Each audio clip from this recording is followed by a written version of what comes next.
Good morning, everyone. This is Peter Alberius calling in from Stockholm here, from Svensk Handel, where we are hosting this historic webinar. We are the Swedish-Israel Chamber of Commerce, and we are delighted to hold this seminar on the unique peace treaty between Israel, United Arab Emirates, and Bahrain. And we will hear from hopefully two speakers today. We have Eliav Benjamin on hold, that we are waiting for him to call in from the Director General's Bureau at the Minister of Foreign Affairs from Jerusalem. And we have Zeev Lavie, Vice President International Business Development from the Federation of Israeli Chambers of Commerce. Our Chamber of Commerce here in Stockholm, we are promoting trade between our countries.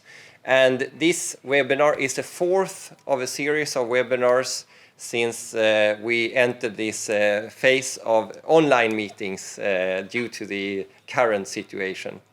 So Zeev, we are looking forward to your perspective of the peace treaty, and in particular in the respective areas of trade, of course, because from Swedish perspective, we believe that this is also a very important step forward for when we are doing business with the region from the Nordic region and Europe. So Zeev, very, very happy to have you online on this meeting. And I will start by muting all from now, first of all, and then I will ask you to unmute yourself. Okay, great. So good morning here from Tel Aviv. It's another sunny day. I'm only emphasizing this because you're in Sweden. I'm really excited and happy to be here with you. And thank you very much to Peter and to Robert and to the Swedish Israel Chamber of Commerce, to the embassy.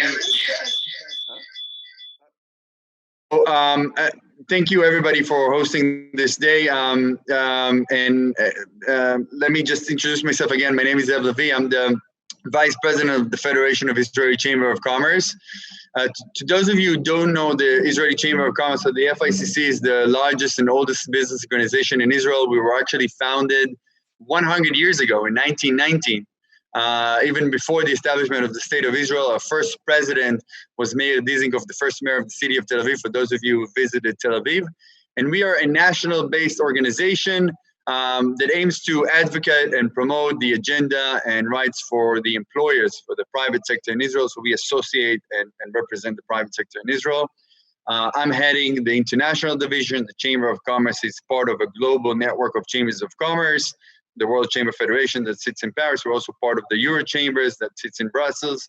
So we have a global network of chambers of commerce. And within these chambers of commerce and trade promotion organizations and embassies and our friends in the commercial sections and the Ministry of Economy, etc., we're helping Israeli companies both import and export to do business. So we're helping bilateral, both Israeli companies who wants to export worldwide. I have a team that is basically spread around the world. We're also helping foreign companies who want to do business in Israel, whether it's to attract investment, whether it's to source technology, or whether it's to export to Israel. So we're also dealing with that. And I'm going to share with you a little bit about my experience and what's happening on the ground in regards to the Israeli business community with the UAE and Bahrain things. But before that, let me just start telling you that I just came back yesterday from Bahrain. I had the honor and privilege to be on the historic flight, the first flight of El Al, the Israeli commercial airline, to Manama in Bahrain. And it was a senior delegation of basically more than 8 director generals of different offices in Israel, the head of the national security, the Secretary of Treasury from the United States, Stephen Mnuchin. And basically on Sunday we went in the morning, we came back right on Monday morning. We went only for one day, and we have signed 8 agreements between the government of Israel and the government of Bahrain, basically jump-starting the peace accords with Bahrain. Unlike the UAE, these agreements were already being made, were already agreed on beforehand, and that was actually agreements, a declaration of starting the work. So there was an agreement on agriculture, there was another agreement on communication, on visa, on civil aviation, on science, on culture, on trade, of course, ports, standards, movement of goods, banking and finance. We had the chief economist of the Ministry of Finance with us on the security, of course, was very crucial because we will talk a little bit about Bahrain in a second. And we have signed, the Chamber of Commerce, I had also the privilege and honor to sign an MOU with the Bahrainian Chamber of Commerce. Because you are all part of the Chamber of Commerce, so this is something that is not foreign to you. So the Bahrain Chamber of Commerce is really the biggest organization there. It's a statutory organization. So I mean, every company in Bahrain needs to be a member of the Chamber of Commerce. They have more than 60,000 members. And it was really exciting. And I will go back to the Bahrain aspect in a second. But I just want to pause for a moment and just ask you in any regards, because when we talked with Peter, we said this is going to be more of a discussion than a presentation. So if you have any questions during my my talk, just feel free to unmute yourself and just barge in. So I'm from Israel. It's rude if you're not. So so feel free, please, to do so.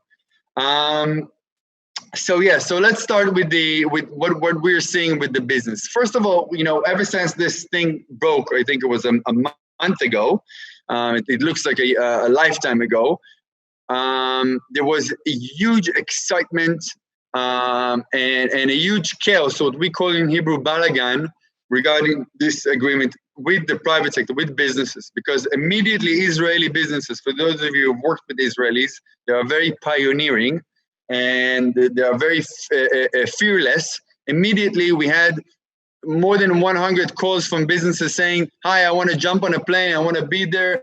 What you're going to do, how are we going to do it? And we want to start doing business, because the conception of Israeli companies is that they're going to come to the UAE and there's going to be gold coins falling on their heads because of the biggest richness. Obviously, this is the case, but but what I'm trying to formulate here is that there's a big, let's say, a feeling of promise within the Israeli business sector that here we go, we're starting here a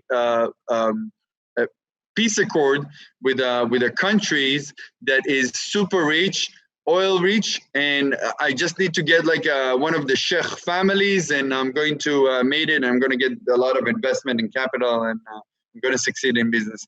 Obviously, this is not the case, and we are still finding out what is the right way of working in the UAE, and what is the right way of working with the Gulf. There's many fields of opportunities that there is within those Abraham Accords, which is currently now only with the UAE and Bahrain. We're hoping that Sudan is going to join. We're hoping that Saudi is going to join. The fact that Bahrain has started and has basically engaged with us. I mean, both Bahrain and UAE would not have done the steps that they have done without Saudi consent. And the reason that I'm mentioning Saudi so much is the fact that Saudi, within the GCC, Saudi is the crown jewels. This is the biggest market. This is the richest market there. And basically, this is the market that you have the biggest potential within the area. Obviously, it depends on verticals and stuff like that. But basically, we're looking forward for the opening of Saudi. What we have seen, and this is, I'm sure that Eliav could speak much more eloquent than I do. What we have seen is that in recent weeks, that there is a lot of setting up the ground from the Saudi government, the Saudi administration. We have seen very, very unique and groundbreaking declaration by Saudi officials that are basically talking against Palestinians. No, not against, or basically trying to set the mind state that this is okay, that there is no problem, that the fact that there is a Palestinian issue shouldn't deter the Saudi or the Arab world of working with Israel. So we see those steps, and this is a very important aspect on economic, because as I mentioned before, Saudi is a very important player. Let's look at what are the potentials between Israel and UAE. So the UAE is, as you know, it's a relatively small country. We're talking about 9 million people, that only less than 20% locals, with about 1.2% is local, but it's a very rich country. Her GDP, their import, their export is quite high.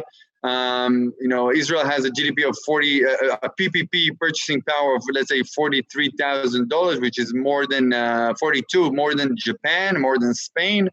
Very advanced. Bahrain has a little bit less than 50,000, and UAE has almost 70,000. So these are basically the scales. We're talking about a very sophisticated market with a very saturated market with a lot of foreign players already in place. This is something that we're already telling a lot of Israeli companies. You are not coming to a virgin market. This is a market who already has a lot of players, and you need to understand if this is the right market to you. But the potential is, first of all, the fact that it's very regional and very primal, meaning that, first of all, there's a lot of excitement from both sides. So when you have this excitement where you have a lot of attention in business, it enables you to start doing business.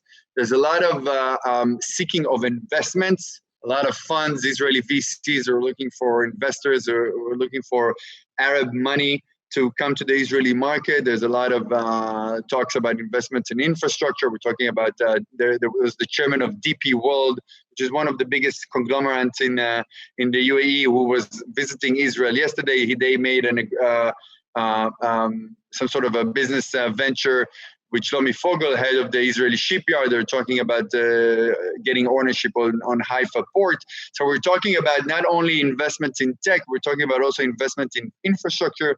And for those of you who don't know, Israel is in a big growth. Israel's population currently is about 9.2 million people, but it's the only Western market that its population is going to double itself. So in 2015, we're going to be 17 million people. So the government is investing a lot of money in infrastructure projects, and we're going to increase all of our highways, railroads, transportation, and water, and stuff like that. So there's going to be a lot of investment in infrastructure, and we're looking for that as well. But it's not only local infrastructure, we're talking about also regional infrastructure. Let me talk a little bit about what am I saying about regional. Israel was never a regional player, never. In the Eurovision, we are part of the Eurovision. In the soccer, so this is in the singing. In the soccer, we are part of the Euro Cup. We were never part of any regional collaborations, not in culture, not in economy, not on anything. And it's funny because most countries usually tend to do business with their region, with their neighbors, and we don't. This is the first time where you're going to have a regional economy. Coupled to that, you have also the oil and gas. I'm not going to touch that upon it in a second, maybe, but this is the first time that you can just take a plane like I did yesterday. You can just take a plane, and in 2 hours, or 3 hours, you are able to be in a new market and experience a new market. It's very easy, and you can do things regional. Why am I saying the word regional? Because it's super important. One of the main issues that we're talking, and I'm going to leave the high tech for last, is the logistics, is the logistics corridors that are being opened. Think about it this way. Currently, all the oil and gas and all the shipping routes are coming through the Hormuz and through Iran, and there are geopolitical risks. Majority of those cargoes are going through sea.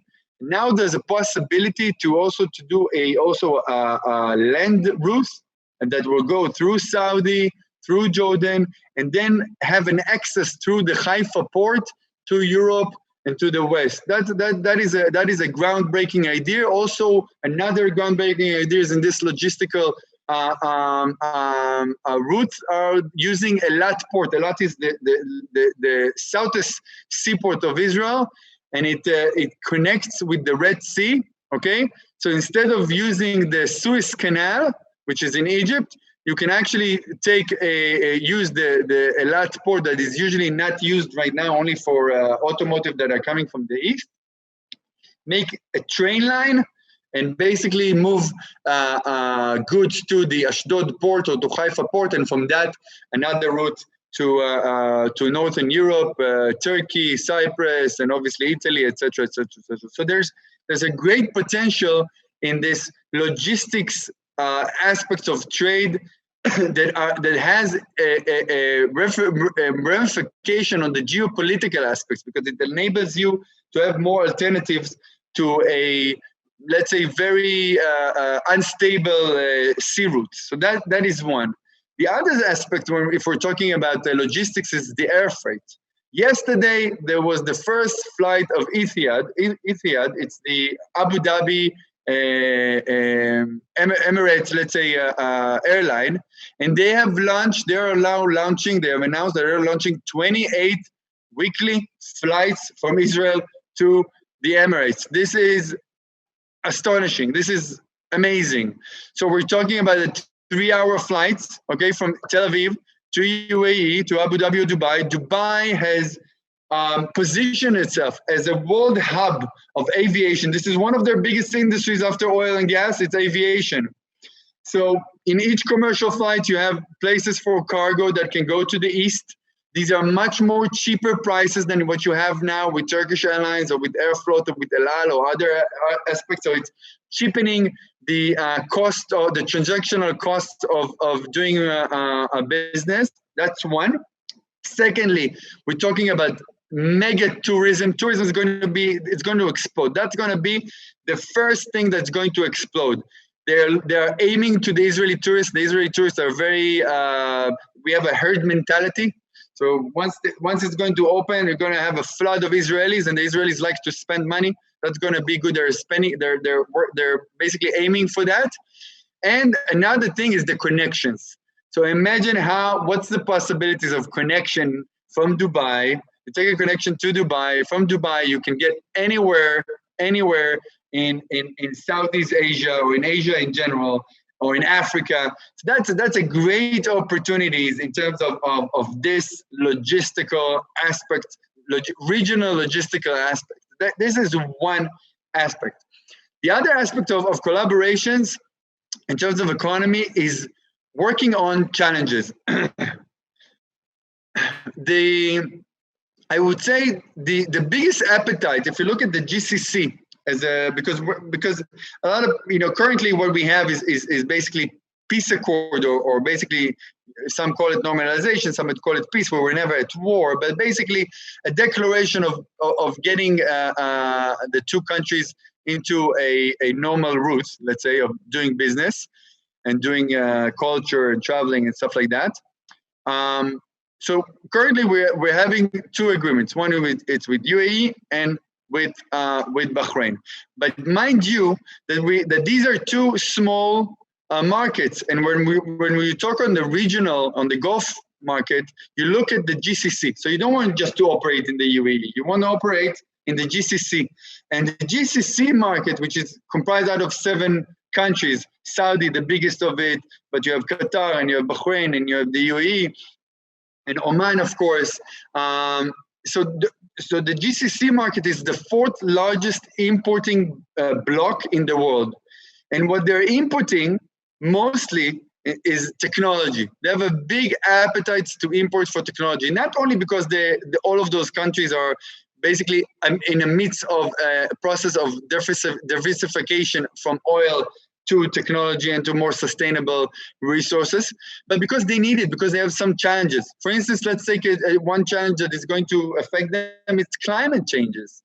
So the average temperature in the future is going to be 50 Celsius degrees there. I know that in Sweden it's also use Celsius. So this is going to be, how do you inhabit, how do you live in a city where the average temperature is going to be so high? How do you create agriculture? How do you cool down buildings and infrastructure? So how do you operate within a climate change? How do you control smart cities? How do you do roads that are inhabitable? So all those, the fact that they're living in a desert, and the fact that Israel has 70% arid land. We have, became in a desert. We had, when we came here, we found a country that has much desert, no water, and not so fertile land. This is why we became world leader in water management, water desalination, water irrigation, AgTech in the desert. We are able to grow vegetables in the desert where no one else are able to, and we are able to do a lot of innovative things and innovative solutions with climate and renewable energies. All these solutions that Israel had needed to face, because 70 years ago we didn't have oil and gas to count on. We needed to deal with those issues then. They need to deal with these issues now. All these solutions that we have already done, the R&D, the think tank, the institutions, now these are things that that they wish to have. So climate is one aspect, desert tech, as we say it. All the technologies that are dealing with desert tech is another big aspect. Another big aspect is water, and we're talking about water for irrigation and water for cities and water management and cooling and stuff like that. And another very big issue is, of course, all the aspect of smart cities, different solution, and maybe the biggest of them all is food tech and ag tech. And I had a big conversation with Peter about it, because this is also a potential for Swedish companies. The UAE. One of the things with the UAE that we are learning now, this is one of a very unique characteristic in terms of doing business. So first of all, it's a monarchy. I mean, we have to understand that it's not a fully democratic country, but it's a monarchy that has a free enterprise. Okay, in a way, but there is some sort of layers of how you do business there. But one of the interesting things about the UAE is that they were blessed with smart leaders, and they have plans to 2030, 2050. They know where they're going to go. They're basically putting all the resources and attention. So it's a free enterprise, but it's very much aimed to a top-bottom approach. So they know where the government is aiming, and also the free market is approaching there. Is basically aligning itself with the government. The government of the UAE declared that by 2050, they're going to be #1 in the world, passing Singapore, passing other countries in food security, meaning that they want to have the ability to be fully sustainable in producing and even exporting food. And of course, the food chain here is also agriculture and growing and post-harvesting solution and everything, and water and stuff like that. But basically, be able to be sustainable in food by 2050. For that aim, they have also have a special minister that is the Minister of Water and Food Security. This is a huge a sector that is going to be leading the let's say the tech investment, the tech joint venture, etc. Here in this part, I want to tell you a secret that Israel doesn't have all the solution. We have a very good branding of the startup nation, but we don't have all the solution. These are where we can do third parties joint venture, working with other European countries and other European companies to join forces with the Israeli innovative mind and entrepreneurship spirit, and some solutions that we have, and other solutions that European company already have, or maybe European presence within the UAE. These are stuff that we can work. I would definitely bet on food solution. When I'm saying, I would say food tech and agri-tech. These are two sectors that I would definitely go on and put my money on. So in tech, these are definitely some of the sectors. But another aspect of collaboration, we were talking about tourism and logistics. We were talking about a little bit of what are the sectors in tech, and we can go deep a little bit in the Q&A. I don't want to do all this to manipulate this conversation too much. And now we're talking about trade. And this is a very important aspect, because it's not only tech. The UAE, during through their model of free trade zones, that I'm sure some of you know, but I will tell you a little bit about them, has become the world leading of global trade. So basically, when you're looking about doing trade with the UAE, You're not talking about an excess of 9 million market, which is the UAE, or an excess of 55 million market, if it's GCC. We're talking about an excess of 2 billion people market, which is Southeast Asia, Bangladesh, India, and obviously East Africa. This is the market that is being mostly catered by the UAE currently. They have established free trade zones.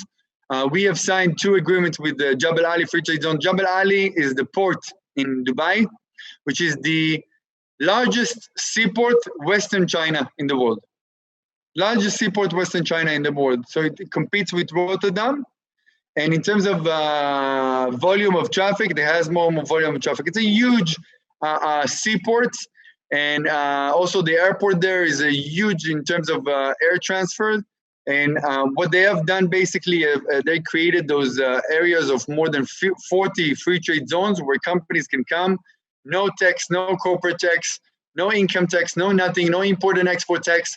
Company can come and basically create a forwarding logistic hub there and to do trade. So let's say if you're in finance, you want to be in New York and London. If you're in trade, you want to be in Dubai. So that is a huge opportunity for Israeli companies where they have these logistics hubs, no taxation, a great logistics and supply chain management tool. So trade, different solutions and in tech and investments, which are regional solutions. We talk about the logistics. And the last is also energy, whether it's renewable or energy through gas.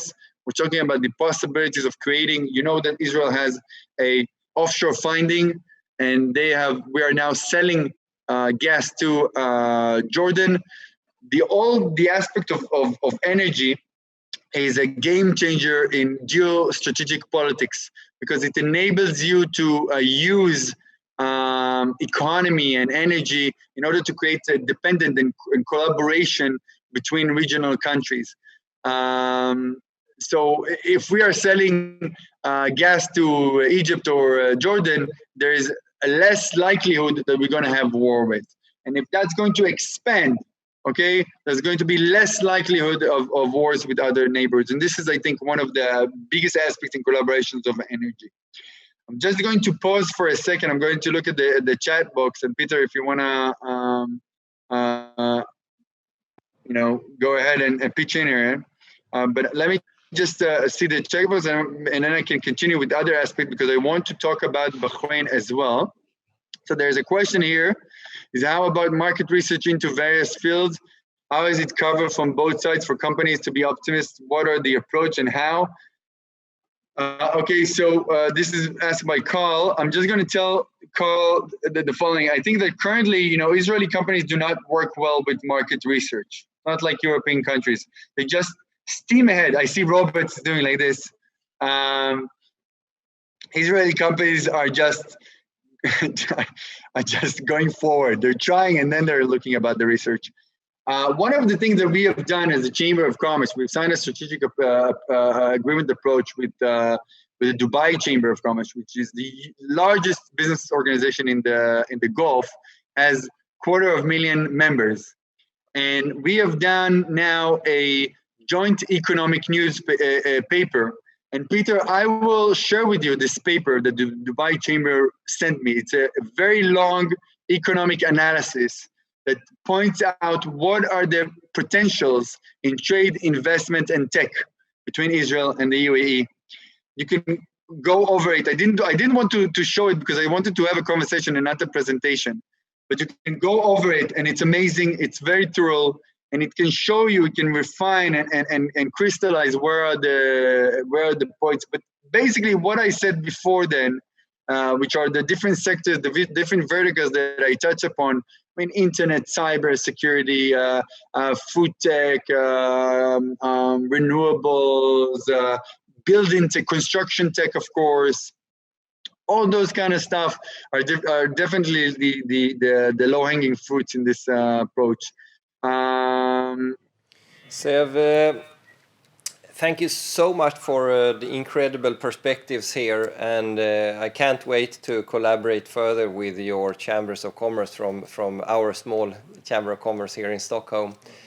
As we Still haven't found Mr. Eliav Benjamin. We'll need to send a search and rescue team for him. But hopefully nothing serious has happened there. It's maybe a traffic jam in Jerusalem. We'll definitely get back to Mr. Benjamin in a later opportunity. But I just want to give an opportunity for the audience here to ask some direct questions. And we have Mr. Ambassador Ilan Ben-Dov here in Stockholm. If you have any comment from your side, this is a good moment for you to ask that question. And then we'll get back to Robert Friedman on his side here of the room, who is keeping an eye also on the chat. But Mr. Ambassador, thank you so much for helping us arranging this seminar, of course, and supporting our Chamber of Commerce. But if you have a comment, this is a good moment, please. Sorry that we miss my colleague Eliav Benjamin. As you said, hopefully we'll find him in the foreseeable future. Thank you very much, Zeev. I would rather leave the comments for the end of our conversation. Let's hear the questions and remarks from everybody else that joined us. So I want to jump in. We got a good question here from Robin Lundgren. What will you say that the new agreement provides advantage opportunities for the Swedish companies to join the United Arab Emirates and etc. through the cooperation with Israeli partners? And I will maybe widen that to say the EU and the such. How will that change the dynamic for us to do business from our side? Well, I'm just going to say this. First of all, as I mentioned before, the agreement currently covers 2 countries within the GCC. So it's only Bahrain and the UAE, meaning that any Israeli company who wants to go to tap into other markets within the GCC are not able to do that with an Israeli front. So one potential market is for Swedish companies to come to Israeli companies, whether they have already presence in the Gulf or not, and have a collaboration in such that through a Swedish, let's say, appearance, they can work together in other markets. So that gives an advantage in a collaborations. Because what I believe is that you have to have a business justification to do a trilateral collaborations. Otherwise, there's no need. If an Israeli company can just go ahead and do it on their own, they don't need to partner up. But I do think that there's still a challenge to work in other countries. And I do think that the EU front or the fact that you have a EU partner, okay, enables you to do so. Not only that, let's face the truth. The fact that we have a peace, it's a peace between government currently. When you go to, let's say if I'm a medical device company from Israel and I want to go and sell to hospitals in the UAE or in other countries in the GCC, the buyers are mostly Iraqi, Lebanese, Egyptian. I mean, they're all around the region there. They're not just Emirati. So you never know who you're going to meet and what's their approach about with Israel. I mean, there's still there. You know, we weren't at war, but there was still a public mindset for many decades that the Israelis are bad. Okay, and that was it. I mean, not for everybody, of course. I'm making it an extreme. So I think that there is a benefit of actually working with a third party or with a partner from Europe to do so. And another thing is the capabilities that I think that European companies are coming. I think that there's some in much manners there is a mature capability. There is a much more a market study approach as we touched upon it before that, and any company that already have presence within the Gulf countries, this is the time to come and to basically go to Israeli solutions and say, guys, we are already in the market. Come, bring us the solution. We will distribute you. We will help you. We will do a joint venture together. This is, I think, a very good way of collaborating. Okay. I have another question. You touched on this regional thing, something that's so obvious for us in the Nordic that we're running through Norway and Denmark and so on. And I have a Finnish guy next to me here. So when it comes to that, how about the bigger region? We have peace agreement with both Egypt and Jordan some years back. How will this play along with that part? Wow, that's a great question. That's a great question. So as you know, we have peace agreement with both countries, but they are very, very cold peace. It's basically peace that works mainly on security issues. But let's say on trade, we hardly do trade with Egypt and Jordan, which is a shame. I think that there's a bit of awakening within, especially Egypt, because Jordan is a very pro-Palestinian country, and it's very hard for a business association within Jordan to do business with Israel. They're up for boycotts and stuff like that, so you can't do it publicly. But there's a bit of awakening within Egypt about this peace. But you have to understand that these are two different markets. Where you have two sophisticated markets, let's say Israel and the UAE, that have a very strong GDP, very early adopter, technological mindset, etc., buying power, stuff like that. Egypt and Jordan, unfortunately, are not as such. We're talking about big market. Egypt is a big market, but it's mainly a poor market in general, and the solutions that they require are different. And I think that the biggest problem is the mindset there. There's still a very problematic mindset, or challenging mindset, I would say, that disabling them to start doing real business with Israel. But they need a lot of stuff. I mean, agriculture solution, water solution in Egypt, it's a crucial aspect. And we're working with them, but not enough. It's not. But it's a great question. Let's see how it will push them forward. So you're talking about the mindset, and we more or less grew up with that the Arab world doesn't like Israel, and we don't always talk friendly about the Arab world also. What are you doing to overcome these culture differences in the sense, and so on? Well, I think that, Robert, again, wonderful question. I like it. I'll tell you my experience, and maybe this is one of the most important things here. Let me just take you into the mindset of an Israeli. We're talking about the Arab world, but it's also important the mindset of an Israeli here. We have grown in a way, in a very isolated mindset. We are an island economy. Our borders have actually fences and stuff here. I think I see Eliav has joined us. So I will finish this question. I will I give the stage to Eliav. But we have always saw Arabs within the Israeli-Palestinian conflict. And again, this is my point of view. Some will disagree with me. And it's a very specific way of looking at Arabs and the Arab world. And then what happened is that you take a flight, and the flight doesn't go west. It doesn't go west. It goes east. First time this flight goes east.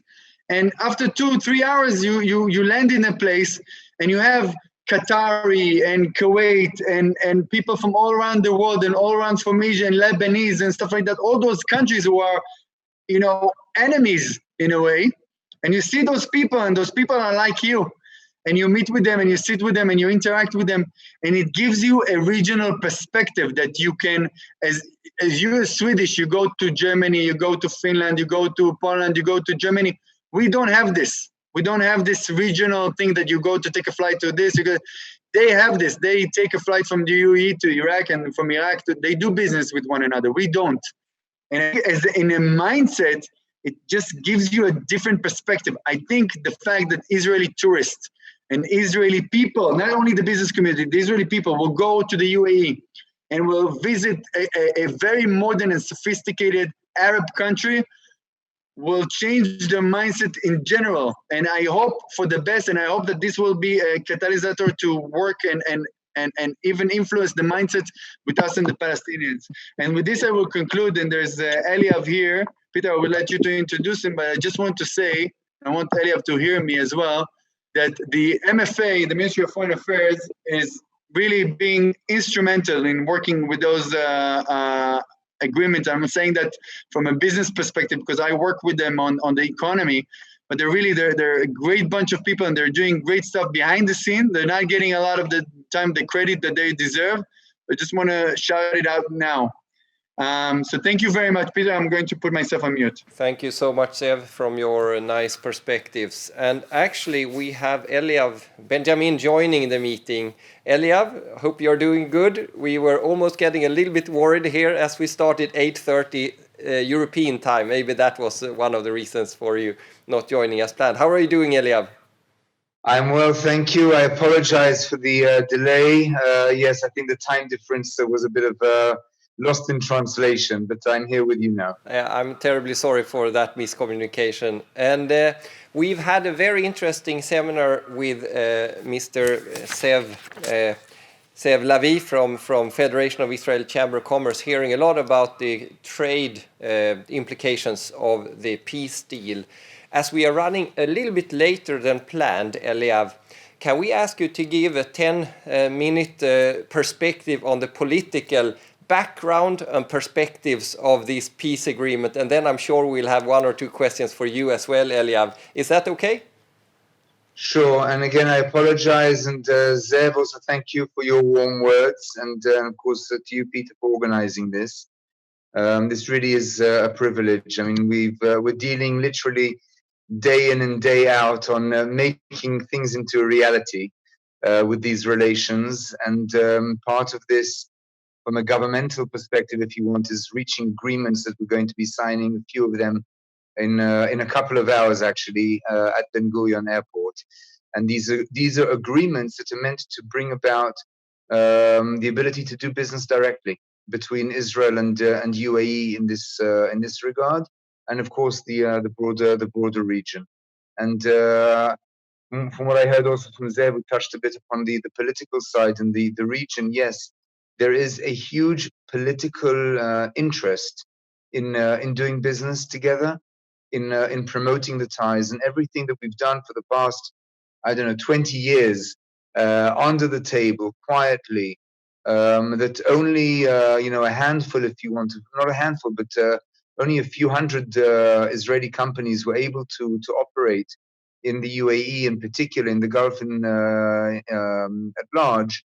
Today, basically, we're open to everybody, and we hear this from everybody that we speak with. And I've been doing this for the past quite a number of years with counterparts in Abu Dhabi and in Dubai and Bahrain and other places. There is so much thirst for this, and this comes not only from the business sector, but also from the public sector who are interested in this. And we also need to remember that the clear differentiation in UAE between public and private sector is not necessarily as we know it in Sweden or in Israel. So there are these connections, and one thing that I would encourage anybody that is looking for the business there is to really to find the right ties, the right connections, who to work with and who to work through there. And together with the interest that there is on the political level, and we're having very intimate conversations now on anything that you can think of. It's like everything is burst out now in the best way possible. Speaking to them on strategic issues, to science, to outer space corporation, culture, tourism, and so on and so forth. Everything is happening. It's bustling now. It's like everything was ready to erupt to where we are now. And as the foreign ministry, this is something that we definitely see as a key role for us to try and, on the one hand, to control some of it, but on the other hand, and this is the important thing I think for all of you also watching and listening, is to enable the connections between the business and the private sectors on the various sectors that I assume that you've discussed over the past hour. Peter, over to you, unless you want me to, if you want to ask questions to directly in other directions, I'd be more than happy to. I have a question, and we heard it even from President Trump. Robert Friedman, I'm working for the Israeli Minister of Economy, as you can see in the background, country manager. And question, Mr. President Trump mentioned there were several other countries that had interest. Have you that's on the ground and talking, heard any other countries that are coming and want to join this new warm relationship? From the Middle Eastern country, of course. Okay, so thank you, Robert. So first of all, I would say one of the things that we're trying to we're framing this as what we call the Abrahamic Accords, not just a peace agreement, which is it's a treaty or agreement or whatever we want to call it, but the Abrahamic Accords is meant to send a message of tolerance and an openness for everybody, and we're having discussions with a number of countries, both in that region and also in North Africa and that area. I'm not a betting man, so I won't put my bets on which is the next country in line. But there are countries. There are countries that are more advanced with talks with us, that we have relations already, and that are ready. But a big part of it, and this is something that we see as a big difference between what we have now with UAE and Bahrain, compared, if you want, to Jordan and Egypt, which are both strategic allies to Israel, but it hasn't really translated into business and commercial relations as we were hoping for, is the fact that we've built this from the bottom up, and this is something that we're doing with other countries as well. And I assume that only once these countries feel that they are ready, that the mindset, that the public opinion gives them a tailwind, if you want, then I think we'll be able to see other things happening as well in the region. Okay. Just on taking on that, is it anything from a Swedish point of view or a European point of view that we can help that tailwind of the people, that we will have a better relationship on the economic side and travel side with Egypt and Jordan and all the rest of the Middle Eastern countries that are closing up now? I'm a strong believer in public opinion and reaching out through social media as platforms, reaching out to the people and to the younger generation to show them the benefits of the relationship. And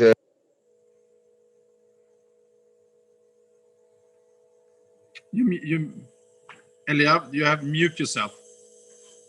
These are areas that you sense that you can also echo the cooperation that we're doing through the private sector, and echo Israel's capabilities and Israel's advantages for the entire region. If it comes also from third parties, it's only a benefit. And this is part of the tailwind, perhaps, that we're referring to, Robert, in this regard. Thank you. Everyone, we are closing in on the full hour here, and we've had a little bit of technical issues here in Stockholm as well, which you may have noticed here in the start. I apologize for that. We still have some 40 participants online, and I thank you so much for your patience joining this very, very interesting discussion and seminar. And we will, thanks to our sponsor Zeev and Karl-Erik Olsson, have an opportunity to record. We have recorded this seminar, and we will put it up on our YouTube channel. And if you search on Swedish Israel Chamber of Commerce on YouTube, you will find the previous seminar recorded. And this will be what we'll do from now on. Hopefully we will see new sponsors and new members to our Chamber of Commerce. Eliav and Zeev, I want, if we can have everyone that is comfortable turning on the cameras this early in the morning, we will give the speakers a virtual applause. And again, thank you so much for your comments. We will stay in close touch, of course, with our friends from the Federation of Chamber of Commerce in Israel and Ministry of Foreign Affairs, of course, both through Mr. Ambassador Eliav Benjamin and Eliav. I'm sure that we will have reasons to get back to you also with the questions, comments, and the proposal for collaboration. I see many are putting on their cameras. So thank you so much, Eliav and Zeev, and I'm looking forward to stay in touch, and we will, of course, let you know as members and the interested parties here about the publication of this webinar. So a warm thank you from myself and the board of directors here at the Chamber of Commerce and our members and friends of the trade promotion activities here between Israel and Stockholm. So thank you so much, Eliav and Zeev. And having that said, we will of course keep all of you informed about coming seminars and the coming trade award that is coming up in the 19th of November. For you who are present here in Stockholm, there will of course be an invitation for a corona-safe seminar, webinar, which will broadcast together with the Swedish Embassy in Tel Aviv, as the prize winner actually has business both here in Sweden and in Tel Aviv. So stay tuned for coming events, and thank you again for watching. Over and out from Stockholm, and thank you so much for watching.